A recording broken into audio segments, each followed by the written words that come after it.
વિદ્યાર્થી મિત્રો, આજના લેક્ચરમાં મારી યુટ્યુબ ચેનલમાં આપનું સ્વાગત કરું છું.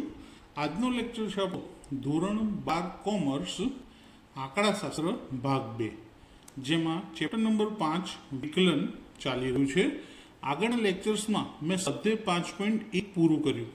હવે આજના લેક્ચરની અંદર હું તમને થોડીક અગત્યની થિયરી અને સૂત્રો શીખવાડીશ, જેની મદદથી તમે આ પછીના લેક્ચર્સ બધા જ દાખલા ગણી શકશો.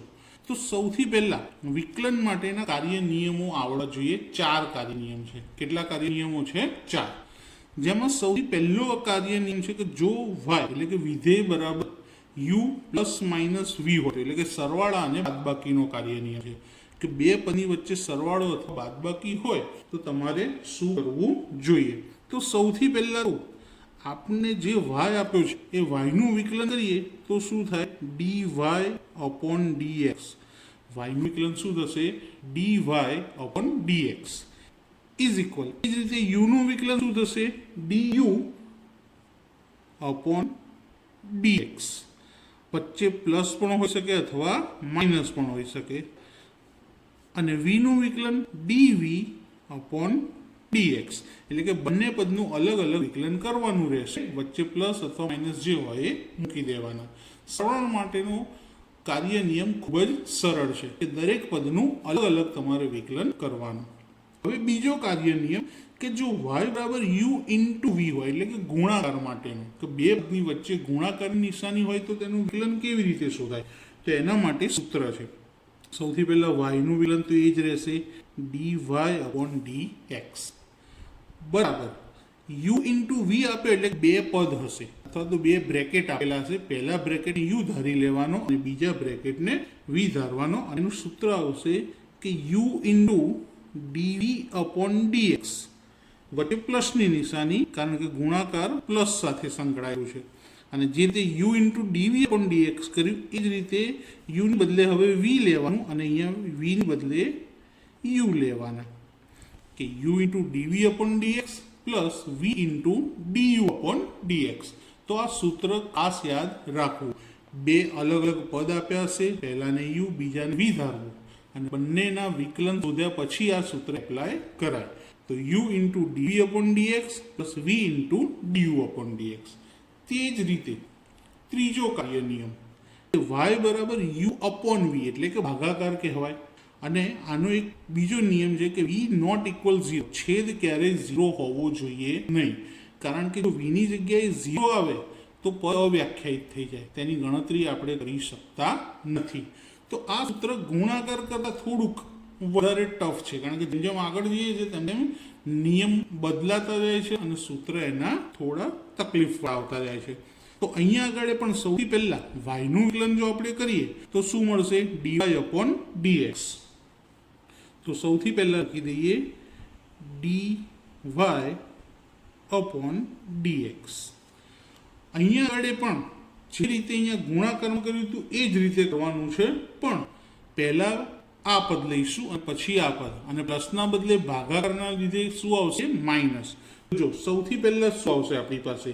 તો સૌથી પહેલા આવશે v into du upon dx. આ બીજું પદ અહીંયા પહેલા આવ્યું, પ્લસના બદલે માઇનસ, કારણ કે ભાગાકાર માઇનસ સાથે સંકળાયેલું છે. અહીંયા પહેલું પદ શું હતું? u into dv upon dx, જે અહીંયા બીજું આવશે કે u into dv upon dx. અને આખાના છેદમાં v નો સ્ક્વેર, બીજું જે પદ છેદવાળું એનો વર્ગ લખી દેવાનો, એની ગણતરી કરવાની હોતી નથી. તો શું થયું? dy upon dx is equal to v into du upon dx minus u into dv upon dx upon v square. આ બંને સૂત્ર સરખા જેવા જ છે. ગુણાકારમાં પ્લસ આવે છે, જ્યારે એને ઉલટાવી અને વચ્ચે માઇનસ કરવાનું, છેદમાં ખાલી v સ્ક્વેર વધારાનું લખવાનું છે. અને સૌથી છેલ્લું અને અગત્યનું, છોકરાઓને પરીક્ષામાં ટફ પડતું હોય તેવો નિયમ, સાંકળનો નિયમ, ચોથો કાર્ય નિયમ, કે જો y એ u નું વિધેય અને u એ x નું વિધેય, બે અલગ અલગ આપ્યા હોય. મોસ્ટલી આવા એવા દાખલા આવશે કે જેમાં આપણે વિસ્તરણ ના કરી શકતા. જેમ કે 3x પ્લસ 2 આપ્યા અને ઉપર 7 ઘાત આપી હોય તો હવે આપણને 7 ઘાતનું વિસ્તરણ કરતા આવતું નથી. તો આપણે અહીંયા આગળ યુ ને વી ધરીને દાખલો ગણવો પડશે અને સાંકળના નિયમથી જે દાખલો થાય. તો અહીંયા આગળ સૂત્ર બનશે કે ડીવાય અપોન ડીએક્સ બરાબર ડીવાય અપોન ડીયુ, એટલે કે વાય એ યુનું વિધેય હતું એટલે ડીવાય અપોન ડીયુ આવ્યું અને આની જગ્યાએ આપણે કરીશું ગુણાકાર. પછી શું છે, યુ એ એક્સનું વિધેય છે તો શું લખીશું ડીયુ અપોન ડીએક્સ. વાય એ યુનું ડીવાય અપોન ડીયુ અને ગુણાકાર યુ એ એક્સનું વિધેય એટલે ડીયુ અપોન ડીએક્સ. તો જો મિત્રો આ ચાર કાર્ય નિયમો તમને આવડી જશે, પહેલો સરવાળા બાદબાકીનો, બીજો ગુણાકારનો, ત્રીજો ભાગાકારનો અને ચોથો સાંકળનો નિયમ.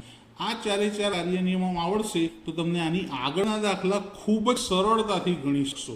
એની હું જવાબદારી લઉં છું. પણ આગળના દાખલા હું તમને શીખવાડતો જઈશ અને જ્યાં જ્યાં નિયમ આવશે ત્યાં તમને યાદ પણ અપાવતો જઈશ. તો એના માટે આપણે નેક્સ્ટમાં મળીશું. પણ હજી આ લેક્ચરની અંદર તમને બીજા થોડા અગત્યના ડાયરેક્ટ વિકલન કેવી રીતે થાય તે શીખવાડ્યું. તો સૌથી પહેલાં જો મિત્રો એક્સની 3 ઘાત આપી હોય અને જો તમારે એનું વિકલન કરવું છે, અત્યાર સુધી આપણે હંમેશા વ્યાખ્યાની મદદથી વિકલન કર્યું, સૂત્રનો ઉપયોગ કરી. પણ એક્સની 3 ઘાતનું જો તમારે ડાયરેક્ટ વિકલન કરવું હોય તો કેવી રીતે કરી શકાય? તો શું કરવાનું, ઘાત આગળ લાવી દેવાની એટલે 3 આગળ આવી જશે અને 1 ઘાત ઓછી થઈ જાય તો એક્સની કેટલી ઘાત થઈ જાય 2. આ ડાયરેક્ટ વિકલન કહેવાય. એ જ રીતે એક્સની 2 ઘાત તમે કરી શકો. તો વિડીયોને પોઝ કરીને તમે વિકલન કરો ને પછી વિડીયો ચાલુ કરી શકો છો. બધાનું આવડતું હોય તો બધામાં એવું ટ્રાય મારી જોજો. પણ દરેક વખતે પોઝ કરી પહેલાં વિકલન શોધીને પછી જોજો કે થાય છે કે નહીં. સેમ આ જ રીતે શું આગળ આવશે 2 અને 1 ઘાત ઓછી થઈ જશે તો એક્સની 1 ઘાત, પણ 1 ઘાત આપણે લખતા નથી એટલે 2x 1 આવશે. લખી દીધી હોય તોય વાંધો નહીં, પણ આપણે એ લખતા નથી. હવે અહીંયા પણ 2 છે તો 2 આગળ આવશે તો કોની જોડે ગુણાશે 3 જોડે, તો 2 તરી 6 અને એક્સની 1 ઘાત ઓછી થઈ જાય તો 2 માંથી જાય તો ખાલી એકલો એક્સ. હવે અહીંયા જોઈએ 4 આગળ આવશે તો 3 થઈ જાય તો 4 તરી 12 અને ઘાત 1 ઓછી થઈ જાય તો કેટલા આવશે 3. એવી જ રીતે 2x નો સ્ક્વેર છે તો 2 આગળ આવે તો 2 દુ 4 અને 1 ઘાત ઓછી થઈ જાય તો x. હવે જ્યારે 3x એટલે એકલો x આપ્યો તો x નું વિકલન 1 થાય. x નું વિકલન શું થાય 1 થાય. લખી દઈએ એકલો x આપ્યો હોય તો તેનું વિકલન શું થશે 1.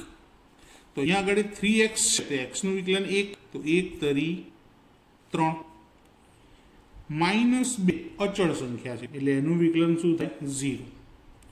4 પણ અચળ સંખ્યા એનું વિકલન પણ 0.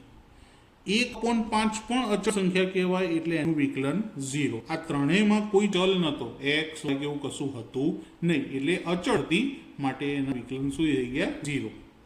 હવે છેલ્લે આજે મેં અહીંયા આગળ 8 રકમો લખી છે એનું વિકલન તમે જાતે કરી શકો અને આ બધાનો જવાબ તમને કેવો મળ્યો તે મને કોમેન્ટ્સની અંદર જરૂરથી જણાવજો. હજી થોડું બીજું કંઈક ખાસ યાદ રાખો, ખૂબ જ અગત્યનું. દાખલાની અંદર આવું આવતું હોય ત્યારે છોકરા બહુ મૂંઝાતા હોય છે તો ખાસ આ કિંમતો તમે યાદ રાખજો. તો સૌથી પહેલું એક્સની n ઘાત, n આગળ આવી જાય અને એક્સની 1 ઘાત એટલે કે n-1 થઈ જાય. એ જ રીતે √x તો વર્ગમૂળમાં x આપેલા હોય તો એનું વિકલન શું થશે? વર્ગમૂળમાં x આપેલા હોય તો એનું વિકલન મિત્રો ખાસ યાદ રાખજો 1/2√x. આની ઉપરથી તમે xના મૂળનું શોધી શકો. આનો જવાબ જાતે લાવજો. હવે 1/x તો 1/x આપ્યો તો એનું વિકલન કેવી રીતે કરવું? તો જો xની કેટલી ઘાત છે 1 ઘાત, છેદમાં તો છેદમાં 1 ઘાત, 1 ઘાત ઉપર ગુણાઈ જાય 1 એકા 1, પણ નિશાની બદલાઈ જાય, પ્લસ હોય તો માઇનસ થઈ જાય, માઇનસ હોય તો પ્લસ થઈ જાય અને છેદમાં હોવાના કારણે 1 ઘાત વધી જશે. એવી જ રીતે બીજો જોઈએ એક દાખલો. ઘાત કેટલી છે છેદમાં 2, ઉપર ગુણાશે 2 એકા 2, પ્લસ છે તો શું થઈ જશે માઇનસ અને છેદમાં 1 ઘાત થઈ જશે વધી જશે. અંશ હોય તો ઘાતો ઓછી થતી હતી, આવી રીતે છેદ હોય તો ઘાત વધી જાય અને નિશાની બદલવી પડે ફરજિયાત. તો તો મિત્રો આ દાખલા પણ તમે ખાસ યાદ રાખજો. તો આજનો લેક્ચર તમને કેવો લાગ્યો તમે જરૂરથી જણાવજો, અને આપેલા દાખલાના જવાબ આવ્યા કે નહીં તે પણ મને જણાવજો. અને મિત્રો ચેનલને સબસ્ક્રાઇબ કરવાનું અને શેર કરવાનું ભૂલતા નહીં. Thank you.